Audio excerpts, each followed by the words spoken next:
Hello and welcome to the Brasileirão 2021 magazine show. In Olympics mode, it's time to see what's been happening in round 13 of the competition. 100-metre dash. Bruno Henrique thought he was Usain Bolt, turned on the turbo and left a desperate São Paulo biting the dust.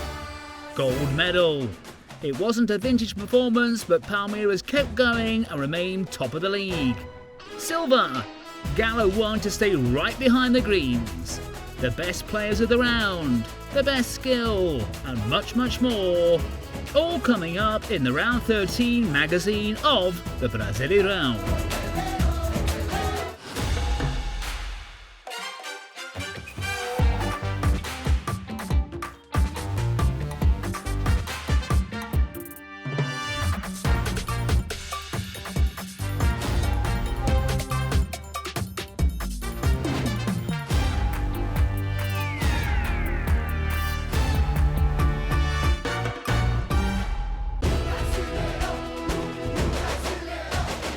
In a real six-pointer in the battle to move away from the relegation zone, Grêmio came up against American Mineiro in Porto Alegre.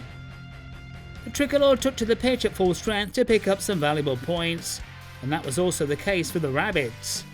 The home team, however, suffered some big losses with injuries to Diego Souza after only 3 minutes and Douglas Costa in the second half. The team led by coach Filipão started better and hit the opener on the 6-minute mark. In a good counter-attack, Randerson crossed into the box and Guilherme Guedes took advantage of Ricardo Silva's mistake to score the first for Grêmio. 1-0 to the hosts. But America responded quickly. On 30 minutes, the team worked well in attack and Felipe Azevedo won the contest with the tricolor's defenders to send the ball into the back of the net. A deserved equaliser for the Rabbits. Grêmio tried to take control, but once again the move ended in frustration. Alisson got the ball clear from opponents and fired a rocket, but it smashed off the woodwork. Keeper Mateus Cavicchioli then prevented the win for Grêmio. Ricardinho received in front of the area, his shot was deflected and almost beat the keeper, who then managed to pull off a good save. America came back a lot better after the break and on the attack with Fabricio Daniel. The forward struck from outside the box, but his shot lacked strength. After overcoming the Rabbits' pressure, Grêmio moved forward again. Alisson progressed well, entered the box and shot, but America's keeper was not to be beaten. In the final moments, Ricardinho got the opportunity to win the game after a good pass from Darlan, but once again there was no way through for Grêmio. Game over in Porto Alegre and 1 apiece. The hosts moved on to 7 points but remained deep in trouble. America will be happy with the away point, but they still have a lot to do. Leaders Palmeiras went into the clash with Fluminense, hoping to build on an 8-game winning streak. The tricolor wanted to end their run of 7 losses in the Allianz Parque. Coach Abel Ferreira was suspended with a 3rd yellow card. Fluminense had the return of striker Fregi, but both the starting defenders were unavailable for the match. Flu surprised Palmeiras early on. In the best move of the game, the Rio side should have gone ahead after a brilliant interchange of passes. Nene set things up and Gabriel Teixeira looked like he'd given his side the lead, only for Zé Rafael to come back to the rescue. Flu did have another chance when Fregi found Nene, the two veterans combining and forced Weverton into action once again. Palmeiras improved after the break, but had a great deal of luck in their goal wall. Rafael Veiga got away from his marker before sending the ball into the area. Manuel failed to control it, and the ball bounced into the net. Samuel Xavier tried to clear, but couldn't quite reach it. 1-0 Palmeiras. The goal woke up the hosts. Once again, Rafael Veiga progressed nicely on the right and found Zé Rafael. He had a pop, but his effort flew over the crossbar. Palmeiras then missed another great opportunity. In a counter-attack, Dudu received on the right and found William in the box. The forward got away from the defender, but Marcus Felipe was in great form. Final whistle in São Paulo and yet another win for the leaders of the competition. Palmeiras made sure they stayed top of the table as Fluminense went down to their second defeat in a row. Atletico Mineiro came up against Bahia in the Mineirão, playing catch-up with leaders Palmeiras. Holt was celebrating his 35th and the birthday boy delivered. Galo came into the match on the back of 5 straight wins in the competition. Bahia coach Dado Cavalcanti set his team up with defensive midfielder Lucas Araújo starting for the first time. Cuca's side got off to a lively start and had their first opportunity from a free kick. Nacho Fernandes hit the shot and smashed the ball onto the woodwork after Mateus Teixeira just got his fingertips to it. Bahia also responded from a dead ball situation. Rodriguinho took the free kick, Ligier got on the end of it, but there was no real danger for Galo. In the second half, the birthday boy began his show. The number 7 did a nice one too with Eduardo Sacha, and with his so-called weaker right, scored the first in the game. A lovely way to get the match going for Galo. Bahia tried to level with Mateus Galdizani, who struck from outside the area. Moments later, Hulk stole the ball in midfield and started a swift counter-attack. He then raced into the area and was taken down by Teixeira. The forward then stepped up to convert the penalty and in so doing became the league's second top scorer with 6 goals, 2-0 for the home team. And there was still time for another strike before the final whistle. A mix-up in Bahia's box left it relatively easy for Natan to send the ball into the back of the net. A big win for Galo, who remained just 3 points behind Palmeiras. Bahia's second defeat in a row and their 8th goal conceded in those 2 games. In the Castelhão, Fortaleza faced Red Bull Bragantino. The away side were the only undefeated team in the league, but that all ended when Vavada's boys secured a 4th straight win. The home team went with Mateus Justa instead of Chichi and Igor Torres replacing striker Dabigi. The Massa Bruta were without Claudinho, who was with Brazil's Olympic squad. Fortaleza started better in the game and with 12 minutes on the clock produced the opener. Pikachu led the charge and passed to Hobson, who finished with a clever shot, leaving no chance whatsoever for keeper Clayton. The hosts 1-0 up. Fortaleza kept up the intensity. In a training ground move from a corner, Pikachu came very close to making it 2-0 to Fortaleza. Bragantino's first good opportunity came with Praxedes. He took advantage of a mistake by the Lions defenders and almost managed an equaliser for the side from São Paulo. Red Bull nearly scrambled an away point very late in the game. Adelan received a good pass, got into the box and hit a powerful shot. Marcelo Boecki performed a spectacular save to secure the win for Fortaleza. 1-0 the final score in the Castelhão. Fortaleza stayed in touch with the leaders. Red Bull's unbeaten run finally came to an end after 13 games.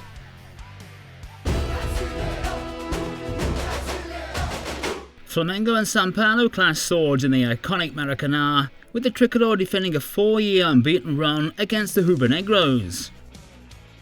Renato Gaúcho had a full-strength side to choose from as his team hoped to make up ground on the leaders. Hernan Crespo chose to rest some starters and that proved costly. The first half finished goalless, but that all changed in dramatic fashion after the break. 3 minutes in, Rodrigo Nestor found Arboleda. The defender got a touch to put São Paulo ahead and it looked like the Tricolor's record was set to continue. But the home team levelled with 70 minutes on the clock. Arrascaeta crossed in low from the right. Bruno Henrique took advantage of a mistake and sent the ball into the net, beating Thiago Volpi. 1-1 and the beginning of Flamengo's comeback. It took just 3 minutes for Bruno Henrique to put Flamengo ahead. He received the ball with his back to goal, turned the defender and shot straight into Volpi's top corner. Turned the ball and the shoot, goal! Whoa! Whoa! Goal!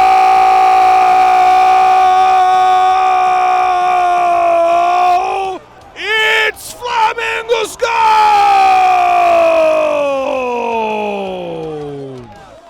5 minutes after the second, Arrascaeta and Bruno Henrique repeated the partnership.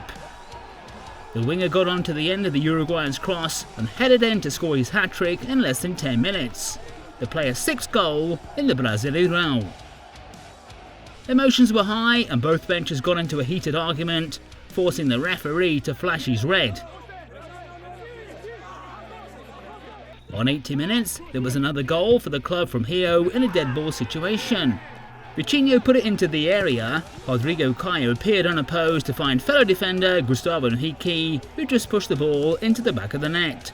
4-1 Flamengo. There was still time for more action. Late in the game, Vitinho crossed to Michael. Wellington got it all wrong and ended up beating his own keeper for a really miserable day for the Tricolor. 5-1 in the Maracanã.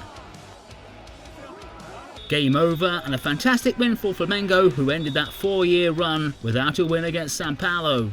The Rubro-Negros moved on to 21 points but have 2 games in hand. São Paulo found themselves back in the relegation zone.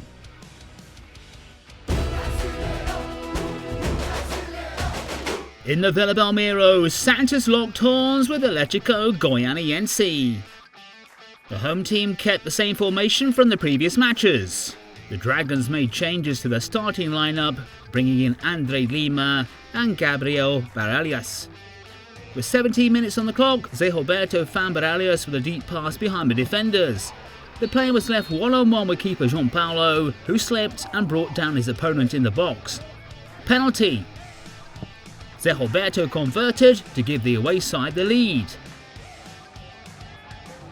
Caio Jorge then got busy, but Vanderson made a terrific effort to avoid the equaliser. With Santos struggling up front, Atletico went on the counter-attack. Arnold almost made it 2-0 when he broke and had an excellent chance to double the score. In another fast counter-attack, Janderson left Artur Gomes in a scoring position, but João Paulo did enough to keep it out. Game over and a huge result for Atlético Goianiense as they managed their first win in 4. Santos have now lost 3 of their last 5 in the league.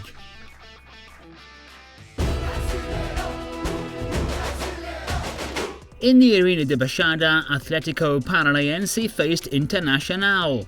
The home team had lost 2 of their last 3 near the top of the table, while the away side was struggling to get away from the relegation zone. Both teams struggled to create anything meaningful at the beginning of the game. After just 11 minutes, the situation became even worse for the Hurricanes when striker Matheus Babi went off injured. The first clear opportunity came on the 21st minute mark. David Terens shot from outside the box and just missed the target. Minutes later, the Colorado responded. Ednilson crossed and Caio Vidal almost put his team in front with a solid header. Victor Cuesta then took down Terens just outside the area. The Atletico man took the free kick himself and shot with perfection to open the scoring. No chance for Daniel. On the 39th minute mark, Inter thought they were back in it.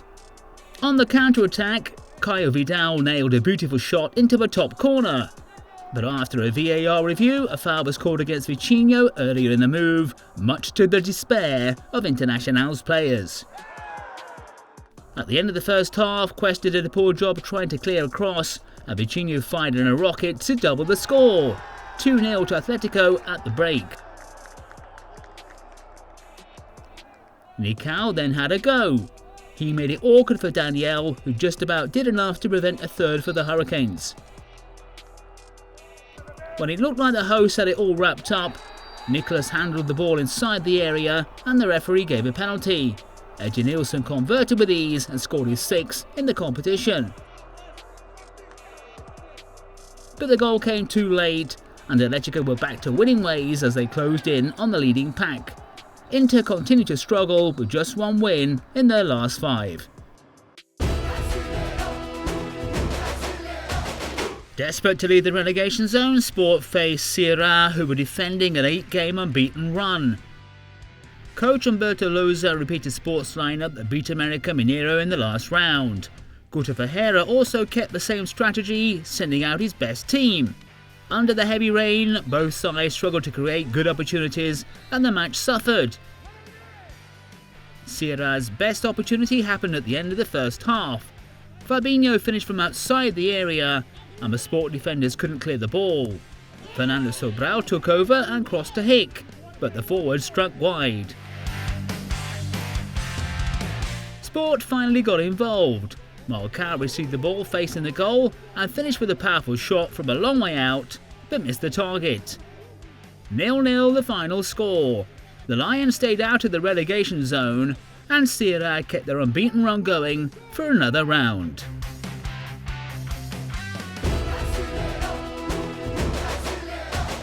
Juventude and Chapecoense clashed swords on Monday night in a derby in the south of the country.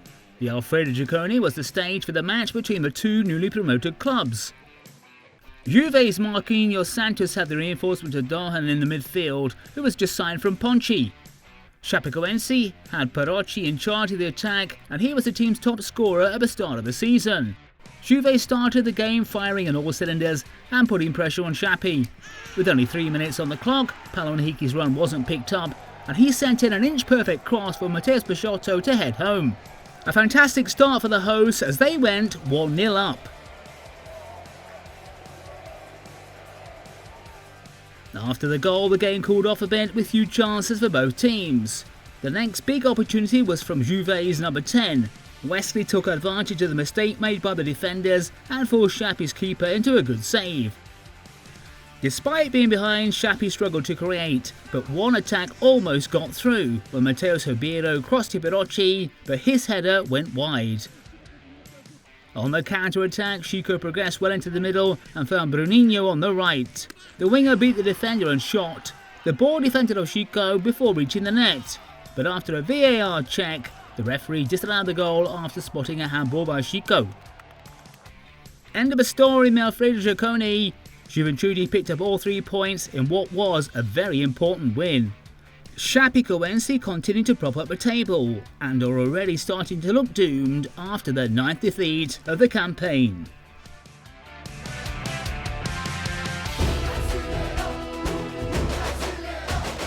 Cuiabá faced Corinthians in the Arena Pantanal in the closing match of round 13. This was the first game between the two in the Brasileirão. Coach Jorginho's team had shown signs of improvement but needed more points on the board. Corinthians manager Silvinho was feeling the pressure after 2 consecutive losses. Cuiabá had a good exchange of passes that ended with Elton, who struck from outside the box, but there were no real problems for Cassio. After a long pass, Gabriel crossed into the area and Adson set it up nicely for Horry's strong shot, which went straight into the net. Corinthians in front in the Arena Pantanal. Cuiabá's Wendell then messed up and Fagner stole the ball. He found Joe in the box. The striker pulled it back and Horny played a beautiful dummy for Adson to finish and double the score. The first senior goal for the youngster, who was delighted. Cuiabá on the attack. Wendell crossed and Felipe Marquez got clear from the defenders, only to finish well over the crossbar. A big opportunity missed by the Dourado. After the break, Cuiabá got back into the match. Rafael Papagaio received a cross from Clayson on the left and headed towards goal. The ball deflected off Fabio Santos, which deceived Cassio as it bounced into the net. Cuiabá very much alive in the game. The home side then almost equalised. Guilherme Pato fired a first-timer straight up the top corner, but Cassio prevented the goal with a terrific save. Cuiabá tried, but failed, and Corinthians came out on top in the first meeting between the two. This was a big win for the Musketeers, who moved into mid-table. Cuiabá stayed out of the bottom 4 and have a game in hand in the battle to avoid relegation.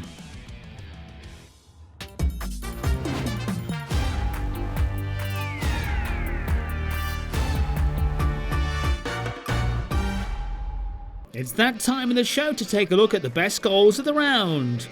We begin our top 3 with a very well worked play from Atlético Mineiro's attack that ended up in an amazing strike from Hulk. Gallo's main star of the season kept his cool and produced an exquisite finish as he squeezed the ball past Mateus Teixeira before celebrating in his favourite style.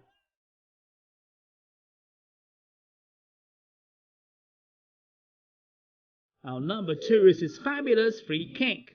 Atlético Paranaense's Terence delivered a powerful shot straight into Daniel's top corner. This one's worth seeing again for the precision from the Hurricanes midfielder. His perfectly executed free kick gives Terence that number 2 slot.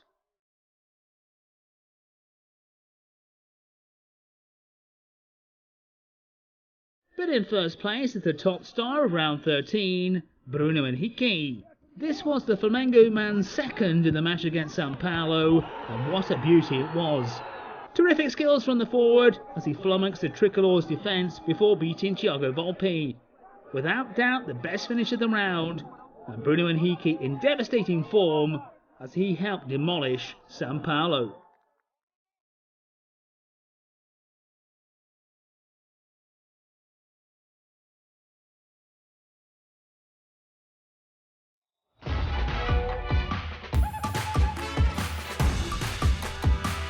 In a 6-pointer near the top of the table, Fortaleza beat Red Bull Bragantino to keep their hopes alive in the championship race. But the win was only possible after a tremendous save from Marcelo Boecki.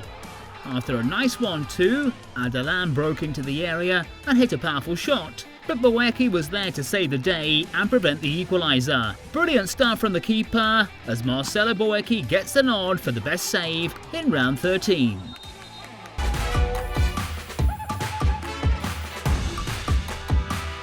The winner of the award for the best bit of skill in round 13 is Douglas Costa. The Gremio forward went past the defender like it was nothing. A beautiful nutmeg against America's Zé Victor. Let's rewind it so you can see this trickery once again. Pure skill on your screen.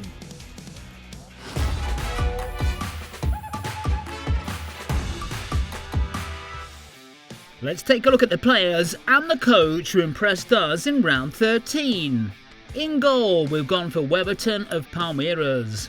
At right back, Mariano of Atlético Mineiro. The two central defenders are Gustavo Henrique of Flamengo and Fortaleza's Marcelo Benevenuto. At left back is Guilherme Guedes from Grêmio. In midfield, Terence, Atlético Paranaense, Zé Rafael, Palmeiras, Arrascaeta, Flamengo. Up front, Fortaleza's Hobson, Flamengo's Bruno Henrique, and Atlético Mineiro's Hulk. Our man on the bench is Flamengo's Renato Portaluppi.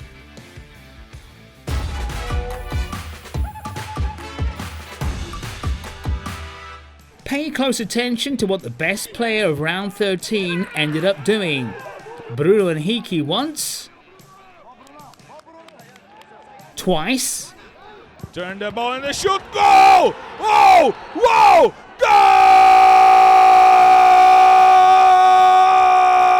Goal! 3 times.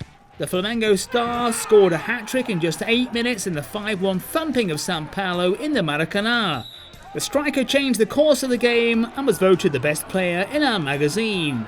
Fla's number 27 showed his full range of ability with a variety of goals and techniques, and even had one effort ruled out. The Rubro-Negro forward did it all in the Maracanã, and that's why Bruno Henrique gets the Best Player award of round 13.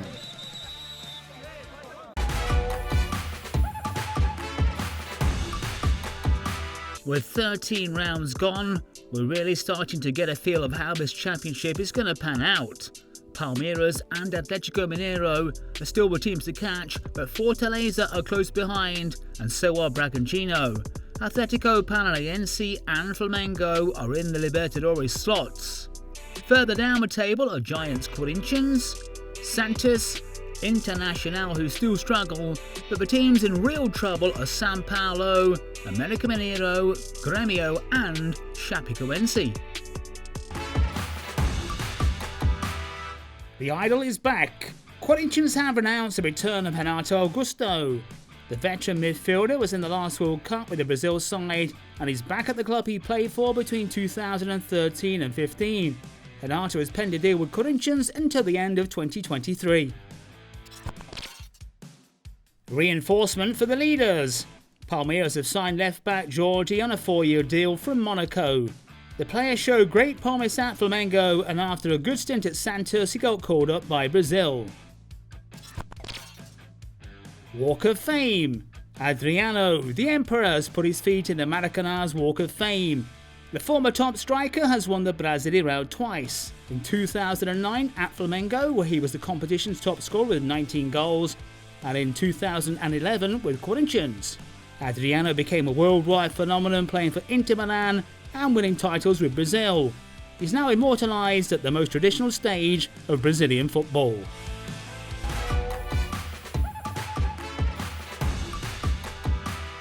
Round 14 of the Brasileirão starts on Saturday with one of the greatest derbies in the country, Palmeiras against São Paulo. The day continues as Internacional face Cuiabá and Red Bull Bragantino come up against Grêmio. There's also another huge clash on Sunday as the two teams with the biggest fan bases in Brazil go head to head, when Corinthians take on Flamengo in the Neoquímica Arena. Still on Sunday, Atlético Mineiro against Atlético Paranaense, Bahia Sport, Chapecoense Santos, and yet another derby, this time in the northeast between Ceará and Fortaleza. The day ends with Atlético Goianiense facing América Mineiro. The match between Fluminense and Juventude is set to be rescheduled. That's it for this week. We hope you're enjoying our coverage of the toughest, most exciting league in the Americas, and we'll be back next week with more action from the Brasileirão.